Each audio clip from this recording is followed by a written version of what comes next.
Hello everyone, welcome you all to Advisor ji. तो आज हम लोग डिस्कस करने जा रहे हैं एक बहुत ही अवेटेड रिजल्ट के बारे में, जिसके कारण जो जितने भी कैंडिडेट्स हैं जिन्होंने उस एग्ज़ाम को दिया था, उनमें काफ़ी ज़्यादा एंग्जाइटी है, क्योंकि मोर देन 45 डेज़ हो चुके हैं और अभी तक इसका कोई भी अपडेट हमें नहीं मिला है।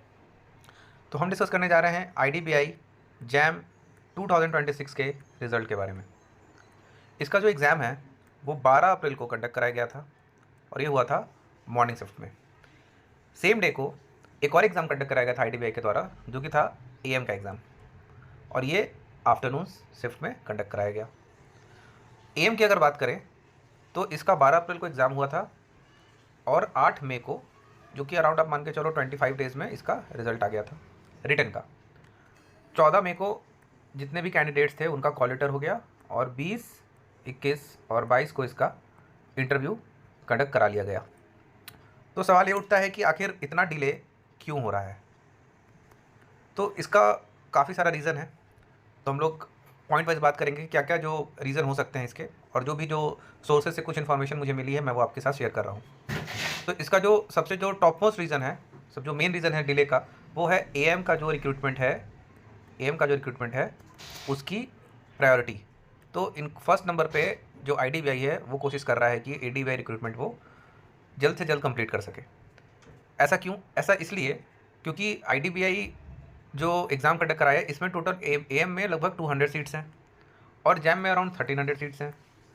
और अभी क्या है कि जो इंटरनल जो प्रमोशंस ट्रांसफ़र हैं वो 30 मई तक हो जाने हैं। तो अभी जो ऑर्गेनाइजेशन है उसको जल्द से जल्द AM की रिक्वायरमेंट है। अब आप बोलोगे तो भाई जैम की भी रिक्वायरमेंट होगी, बिल्कुल है। अभी हाल ही में आपने देखा होगा कि जो पिछले जो 1-2 साल पहले जो जैम का रिक्रूटमेंट हुआ था, उनके जो भी सिलेक्टेड कैंडिडेट्स थे उन्होंने हाल ही में ज्वाइन कर लिया है, ठीक है। हालांकि कुछ लोगों ने रेजिग्नेशन भी दिया था, कुछ लोगों ने नहीं भी ज्वाइन किया, लेकिन अभी जो भी बैच था वो ज्वाइन कर चुका है। तो अभी यहाँ पे इतना प्रायोरिटी बेसिस पे इसको हैंडल नहीं किया जा रहा है। एक और रीज़न ये है, दूसरा रीज़न जो है वो है कि क्योंकि 1300 पोस्ट है इसमें, और इनका इंटरव्यू कंडक्ट कराना या फिर जो भी आगे का प्रोसेस है, इसके लिए अच्छा मैन पावर का रिक्वायरमेंट होता है, ठीक है। क्योंकि ऐसा नहीं है कि 1300 अगर टोटल सीट है तो कम से कम 10 टाइम्स या 6 टाइम्स या 5 टाइम्स उतना तो ये लोग करेंगे ही सिलेक्ट इंटरव्यू के लिए। तो और अभी क्या है कि अभी क्योंकि ट्रांसफ़र्स वगैरह हो रहे हैं, तो इस कारण से क्या होता है, जब भी आप अगर आप किसी ऑर्गेनाइजेशन में काम करते होगे या आपको थोड़ा बहुत जानकारी होगा, तो जब ट्रांसफ़र प्रमोशंस होते हैं तो उस समय काफ़ी सारे लोग होते हैं जो ज्वाइन नहीं करते हैं, कोई मेडिकल लगा देते हैं, क्योंकि भाई क्या होता है कि सभी लोगों को जो मन चाहिए है पोस्टिंग वो मिलती नहीं है, तो काफ़ी सारे लोग नहीं ज्वाइन करते हैं, तो उससे ऑर्गेनाइजेशन को काफ़ी सारी परेशानियाँ उठानी पड़ती हैं। तो इसलिए क्योंकि इतना बड़ा रिक्रूटमेंट है, इतने सारे पोस्ट हैं, तो उसके लिए मैन पावर की ज़रूरत है, ये भी एक पॉसिबल रीज़न हो सकता है। हालांकि अगर ये सारे रीज़न को हम लोग प्रायोरिटी दें भी, तो भी 45 डेज़ कम नहीं होते हैं, 45 डेज़ काफ़ी होते हैं, रिजल्ट अभी तक डिक्लेयर हो जाना चाहिए था। लेकिन क्योंकि हम लोग यहाँ पर डिस्कस कर रहे हैं कि क्या कारण हो सकता है, अभी एक चीज़ आप और नोटिस करोगे, मैं ये क्यों बोल रहा हूँ कि AM रिक्रूटमेंट को प्रायोरिटी पे ये लोग रख रहे हैं। आप देखोगे, अगर आप प्रीवियस ट्रेंड आप फॉलो कर रहे होगे, तो जितने भी IDBI के जो भी एग्ज़ाम, चाहे वो एग्जीक्यूटिव हो, चाहे वो आपका AM का ही जो रिजल्ट रिटन का या फिर इंटरव्यू का जो भी हो, तो उसमें जो रिटन का रिजल्ट है और जो इंटरव्यू है उसमें कम से कम 25 दिनों का गैप होता था, 20 से 25 दिनों का। बट इस बार ऐसा नहीं है। इस बार 8 मई को रिजल्ट आया और 20 यानी लगभग 12 दिन के अंदर इंटरव्यू स्टार्ट हो गए। तो इससे पता चलता है कि IDBI प्रायोरिटाइज़ कर रहा है कि AM रिक्रूटमेंट का जो भी फाइनल है वो कंप्लीट हो जाए, उसके बाद हम लोग IDBI से आगे प्रोसीड करेंगे। IDBI जो जैम का एग्ज़ाम है उसमें हम लोग प्रोसीड करेंगे। अब एक सवाल और आती है, तो फिर अभी कैंडिडेट्स को क्या करना चाहिए, या फिर कब तक वेट करना चाहिए, या फिर क्या हर दिन रिफ्रेश करते रहना चाहिए रिजल्ट। तो यहाँ पर मैं बोलूँगा कि सबसे अच्छा क्या है कि आप जो भी प्रेप कर रहे हो आप उसमें आगे लगे रहो। और क्योंकि देखो आपके हाथ में नहीं है, आपको पता नहीं है, और किसी को भी एग्जैक्ट, इवन आप देखो जो भी HR डिपार्टमेंट होता है, तो HR डिपार्टमेंट कोई 1-2 लोगों का टीम नहीं होता है, उसमें काफ़ी सारे लगभग 15 से 20 लोग होते हैं, एक पूरा डिपार्टमेंट होता है। तो ऐसा नहीं है कि कोई भी एक बंदा उठ के आएगा और बोल देगा कि मुझे पता है और इस दिन रिजल्ट आएगा, ऐसा नहीं होता है। इवन ये जो लोग काम कर रहे होते हैं इन लोगों को भी एग्जैक्ट डेट नहीं पता होता है कि रिजल्ट कब डिक्लेयर होगा। दूसरी बात, IBPS जो है वो रिटर्न का रिजल्ट डिक्लेयर करती है, यानी ये रिजल्ट डिक्लेयर करके IDBI को हैंड ओवर करती है, फिर IDBI उसको पब्लिश कर देता है। इसके बाद से जो भी प्रोसेस है वो IDBI खुद हैंडल करता है। इसमें फिर IBPS का कोई रोल नहीं है। TCS का रोल है, तो TCS सिर्फ आपका बायोमेट्रिक वगैरह का जो भी रिस्पॉन्सिबिलिटी है वो पूरा करता है। तो अभी IBPS के पास भी काफ़ी सारा बर्डन है, क्योंकि अभी हाल ही फिलहाल RBI का एग्ज़ाम कंडक्ट हुआ था, अभी एक NABARD का भी एग्ज़ाम कंडक्ट हुआ था DA का, उसका भी रिजल्ट पेंडिंग है। अभी हाल ही फिलहाल असिस्टेंट का आया है, फिर अभी मेंस है। तो काफ़ी सारे एग्ज़ाम अभी हो रहे हैं जिनका रिजल्ट अभी ऑलरेडी पेंडिंग है।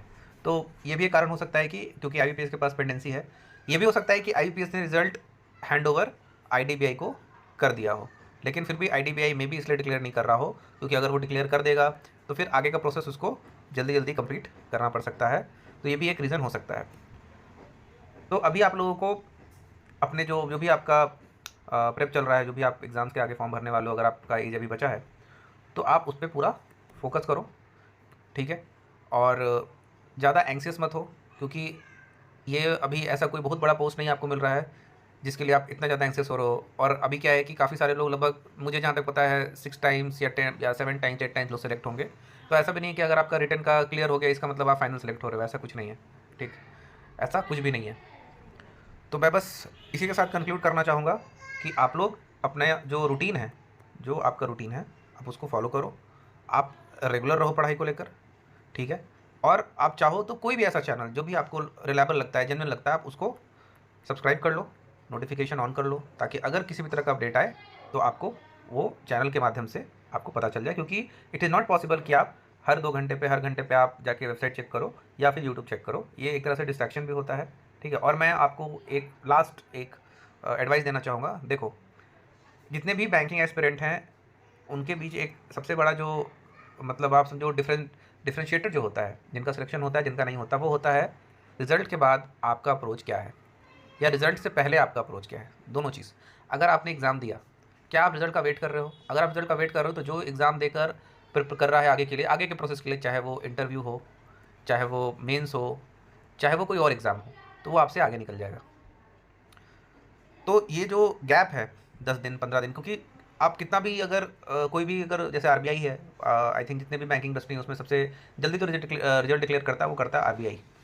लेकिन वो भी कम से कम 7 से 10 दिन लगा देता है, उससे कम में वो भी रिजल्ट डिक्लेयर नहीं करता है। और अगर आप स्टूडेंट हो तो आपके लिए हर दिन काफ़ी इंपॉर्टेंट है।